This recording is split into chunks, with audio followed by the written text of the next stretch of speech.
Élu de Dieu, ce message ne s'est pas glissé dans votre journée par coïncidence. Il ne s'agit pas d'un simple contenu à faire défiler pendant que votre esprit est ailleurs. Si vous êtes ici, c'est parce que Dieu a permis que cette parole vous atteigne précisément maintenant. Il existe des instants où rien ne se passe, et d'autres où le ciel décide d'intervenir directement dans le rythme de votre vie. Ce moment en fait partie. Dieu attire votre attention non pour créer de la peur, mais pour éviter une confusion plus grande.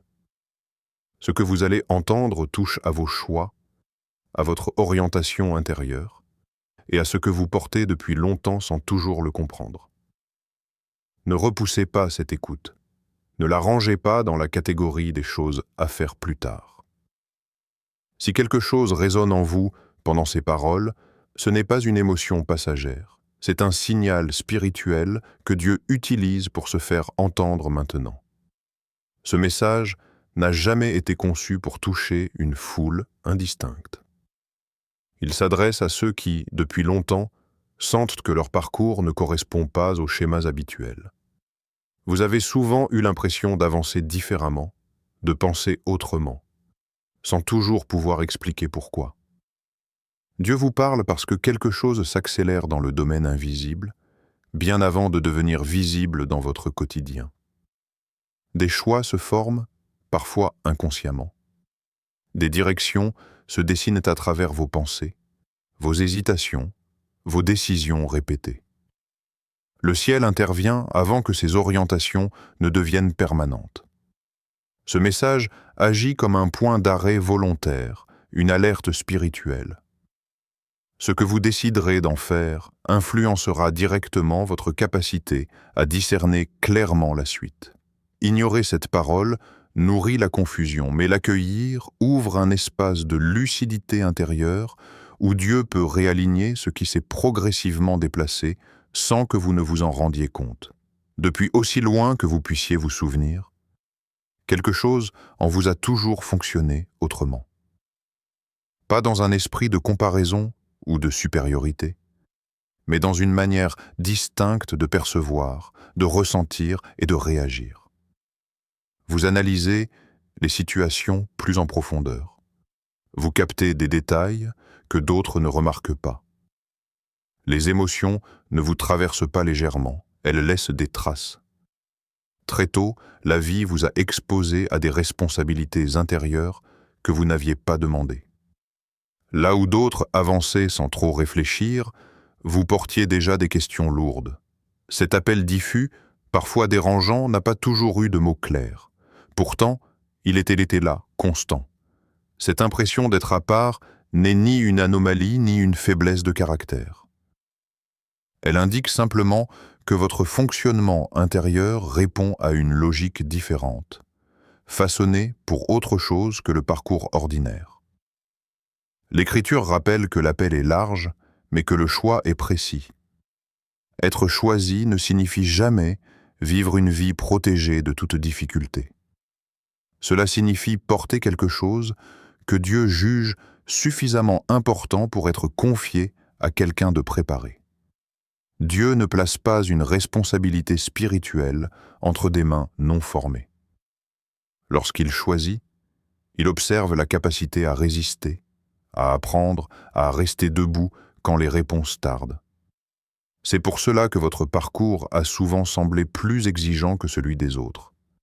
Les retards, les incompréhensions et même certaines pertes n'étaient pas des sanctions. Ils faisaient une partie d'un processus intentionnel.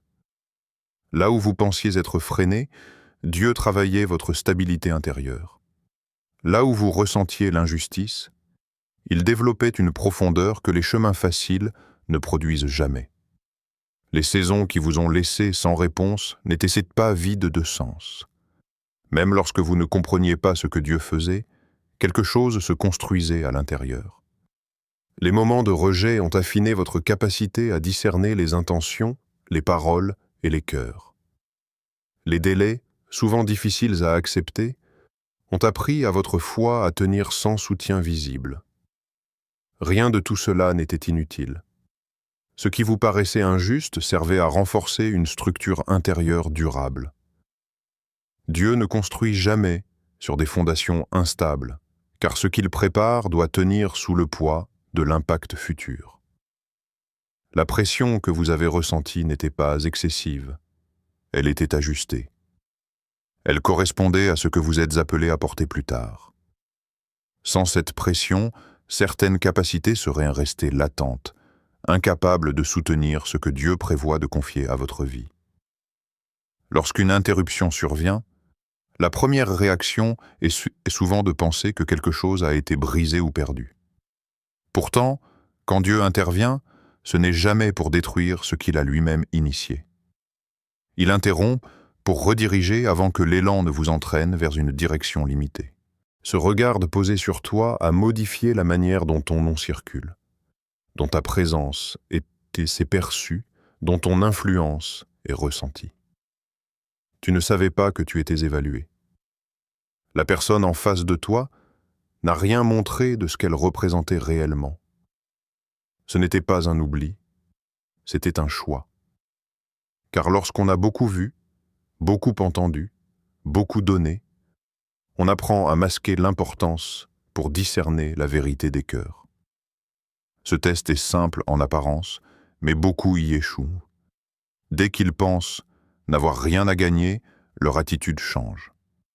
Le respect diminue, l'écoute se ferme, l'impatience apparaît. Ils ajustent leur comportement en fonction de ce qu'ils croient en voir. Toi, tu n'as rien modifié. Ton langage, ton regard, ton respect sont restés constants. Tu n'as pas honoré une position, tu as honoré une personne. Non pas par stratégie, mais parce que c'est ainsi que tu vis. Cette cohérence intérieure a parlé pour toi. Elle a révélé une intégrité profonde, celle qui demeure identique quand personne ne regarde et quand aucun avantage n'est visible. Cette rencontre ne s'est pas produite par hasard ni par simple enchaînement de circonstances. Elle s'inscrivait dans un chemin déjà tracé, même si tu n'en avais aucune conscience à ce moment-là. Dieu avait préparé le cadre, le timing et les cœurs bien avant que vos routes ne se croisent. Si tu avais su qui était réellement cette personne, ton comportement aurait pu être influencé. Tu aurais peut-être cherché à bien faire, à dire les bons mots, à contrôler l'image. C'est précisément pour éviter cela que Dieu a gardé ton regard limité. Il a protégé la spontanéité de ton cœur. Tu n'étais pas là pour impressionner, ni pour produire un effet visible immédiat. Ton rôle était d'activer quelque chose d'intérieur, de silencieux, mais de déterminant. Ce qui s'est enclenché à ce moment-là continue d'agir bien au-delà de ce que tu perçois aujourd'hui, dans des sphères que tu ne vois pas encore. Ce que tu as manifesté ce jour-là allait bien au-delà d'une simple attitude aimable.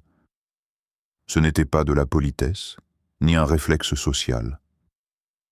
Tu as répondu à quelque chose de plus profond, une direction intérieure discrète mais claire que tu n'as pas cherché à analyser longuement. Tu as agi avant de comprendre, et c'est précisément là que se situe l'obéissance. Cette impulsion n'était pas émotionnelle. Elle venait d'un lieu intérieur façonné par ta relation avec Dieu. Tu as écouté sans exiger d'explication, sans demander de garantie. Et dans le monde spirituel, ce type de réponse produit un mouvement réel, même s'il reste invisible aux yeux humains. Dieu ne mesure pas toujours la puissance extérieure ni les capacités visibles. Très souvent, il observe la sensibilité du cœur, la capacité à percevoir et à répondre. En obéissant simplement, tu as permis à quelque chose de plus grand que toi de s'accomplir, sans bruit, mais avec précision. Et ce qui est fascinant, c'est que tu n'as jamais cherché la reconnaissance. Tu n'as pas cultivé de réseau, tu n'as pas cherché à influencer. Tu as simplement été fidèle à ce que Dieu plaçait devant toi, et cette fidélité a voyagé plus loin que tu ne l'imagines. Ton nom circule parce que ton action portait une vérité. Une sincérité que les gens perçoivent, même sans te rencontrer directement. Dans des couloirs où se prennent les décisions, des voix s'élèvent pour parler de toi, de ton intégrité, de ta constance. Ce n'est pas ton mérite humain qui se propage, mais l'écho d'une obéissance spirituelle. Une action juste, accomplie sans calcul, peut ouvrir des portes invisibles. Et ce qui semblait insignifiant devient un levier dans des endroits que tu n'aurais jamais imaginés. Ton influence a franchi les frontières de l'instant et du lieu. Et c'est exactement cela que tu as réveillé. La valeur oubliée de la pureté. Dans un monde où tout est transaction, ton geste a rappelé que l'authenticité existe encore. Que l'amour et la bienveillance, offerts sans arrière-pensée, ont un poids qui dépasse l'argent et le pouvoir. Cette personne a expérimenté quelque chose qu'elle avait peut-être oublié. Être touchée par la sincérité, être reconnue dans son humanité, sans masque, sans agenda. Et cette expérience laisse une empreinte durable. Elle éveille un désir de retour à ce qui est vrai, à ce qui est noble, à ce qui est pur. Ton geste a été comme un souffle frais dans un espace asséché par l'intérêt et la manipulation. Une monnaie rare a été remise en circulation. La pureté du cœur, l'intégrité du geste, la valeur de l'authenticité. Et cette monnaie transforme tout autour. Ton humilité a agi comme un aimant silencieux.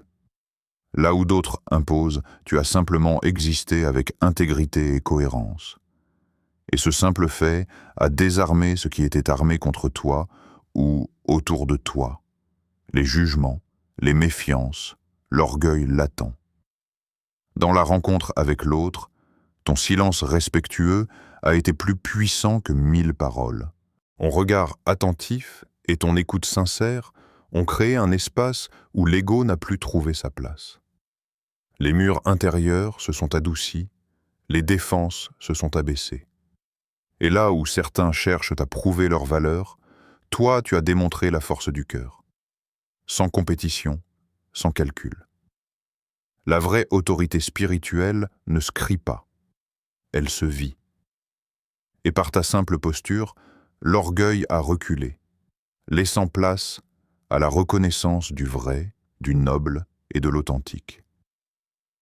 Ce que tu as prononcé en un instant a résonné bien au-delà de l'audible. Une seule phrase, livrée avec sincérité, a traversé les cœurs, réveillant des souvenirs, des espoirs et des décisions enfouies. Elle n'a pas seulement touché un moment, elle a touché une trajectoire. Ce n'était pas une leçon magistrale, ni un conseil calculé. C'était la vérité incarnée dans ta voix, posée exactement où elle devait l'être. Et ce geste, aussi simple qu'il paraisse, continue de créer des ondulations invisibles, modifiant des chemins, éveillant des choix, plantant des graines que le temps seul fera éclore. Parfois, le pouvoir d'une parole n'est pas dans sa grandeur, mais dans sa précision et son authenticité. Et ce que tu as semé ce jour-là produit encore des fruits que tu ne verras peut-être jamais, mais qui transforment pourtant des vies. Tu es devenu la réponse à une supplication que personne d'autre n'aurait pu combler. Ce n'était pas ton plan, ce n'était pas ton choix conscient, et pourtant, tu as été exactement ce qui était nécessaire. Ton écoute, ta présence, ta simplicité ont comblé un vide que l'argent, le pouvoir ou les paroles ne pouvaient atteindre. Et ce que tu pensais insignifiant était en réalité un acte divin, orchestré bien avant que tu ne poses un geste. Ce retour n'est pas une récompense matérielle. Il se manifeste par la transformation invisible dans des vies, par la restauration de cœur, par la paix qui s'installe là où régnait le doute. Ta fidélité silencieuse est désormais un instrument de grâce, un témoignage que l'amour authentique est toujours entendu et multiplié par celui qui voit dans l'invisible.